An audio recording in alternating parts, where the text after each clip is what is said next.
की यात्रा में नहीं जाएंगे नीतीश कुमार। 30 जनवरी की यात्रा में नहीं जाएंगे। बिहार के पूर्णिया में राहुल की यात्रा होनी थी। गठबंधन में तनातनी पर यह बड़ी खबर है और नहीं जाएंगे नीतीश कुमार, ये जानकारी इस वक्त सामने आ रही है। तमाम सहयोगी हमारे साथ लगातार बने हुए हैं और प्रशांत, मैं आपका रुख कर रही हूं। बिहार से ये खबर है, चूंकि आप वहां पर मौजूद हैं, वजह क्या? 30 जनवरी की यात्रा में नहीं शामिल होंगे नीतीश कुमार। INDIA का हिस्सा है नीतीश कुमार अब भी, और ये कहते लीडर्स नजर आ रहे हैं कि हम हिस्सा ही नहीं बल्कि हम तो संस्थापक हैं। फिर ऐसी क्या बात हो गई? देखिए, सबसे बड़ी बात है कि नीतीश कुमार से जब ये ऑफर लेके कांग्रेस के नेता वहां पर अखिलेश प्रसाद गए थे और उनसे ये कहा था कि 30 तारीख को जो पूर्णिया में रैली होनी है, उस रैली में इंडी गठबंधन के तमाम नेता शामिल होंगे, लेकिन नीतीश कुमार ने उन्हें कोई कंफर्मेशन नहीं दिया था और सीधा कहा था कि जब मौका आएगा तब देखा जाएगा।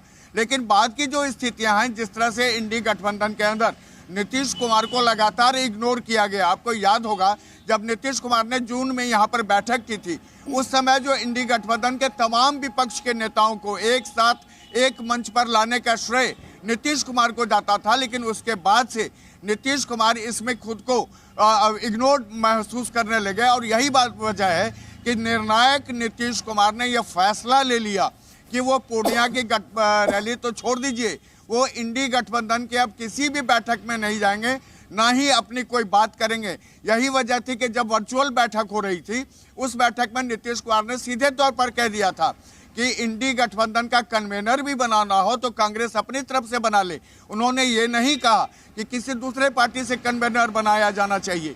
यानी नीतीश की तल्खियां उसी समय से बिल्कुल सामने आ गई थी और ये समझ लीजिए कि नीतीश कुमार का इंडी गठबंधन से मोहभंग हो चुका है।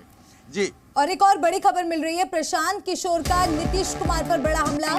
तमाम सहयोगी जुड़े हुए हैं, उनसे भी हम इस पर चर्चा करेंगे, लेकिन बड़ी खबर आपको बता दें, पाला बदलना होता है तो ऐसी बातें करते हैं। प्रशांत किशोर ने नीतीश पर ये बड़ा हमला बोला है, पाला बदलना होता है तो ऐसी बातें करते हैं। रविंद्र, मैं आपके पास आना चाहूंगी।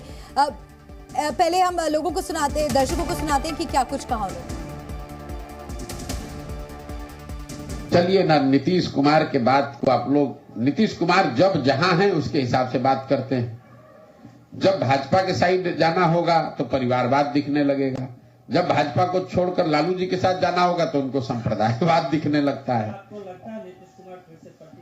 किसी को नहीं मालूम है, नीतीश कुमार को स्वयं को नहीं मालूम है कि वो कहां रहेंगे। जो आदमी अपने जीवन के अंतिम दौर में पहुंच गया है, वो सामाजिक राजनीतिक हर नजरिए से नीतीश कुमार का ये अंतिम दौर चल रहा है। अब अपना छटपटाहट में कभी दाएं कभी बाएं कर रहे हैं, उससे कुछ होने वाला नहीं है। चलिए ना, नीतीश कुमार के बात को आप लोग, तो आपने प्रशांत किशोर को सुना। उन्होंने ये कहा है कि किस तरीके से नीतीश कुमार पाला बदल भी लेते हैं, स्ट्रेटेजी मेकर माने जाते हैं ये। और जब नीतीश की नैया डूब रही थी बिहार में तो इन्होंने पार लगाया था।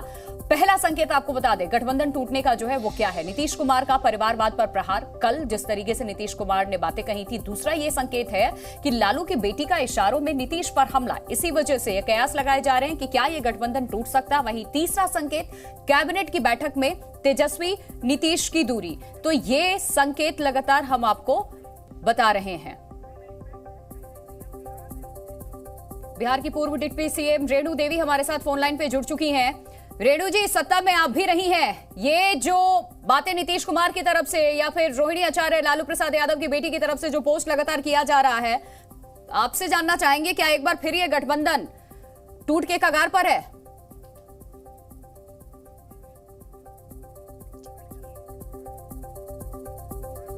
तो बिहार की पूर्व डिप्टी सीएम रेणु देवी हमारे साथ फोन लाइन पे जुड़ेंगी। आपको ये बता दें कि जब बीजेपी सत्ता में थी उस वक्त इन्हें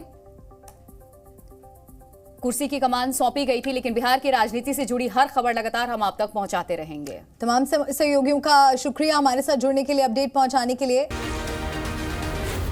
जी न्यूज़।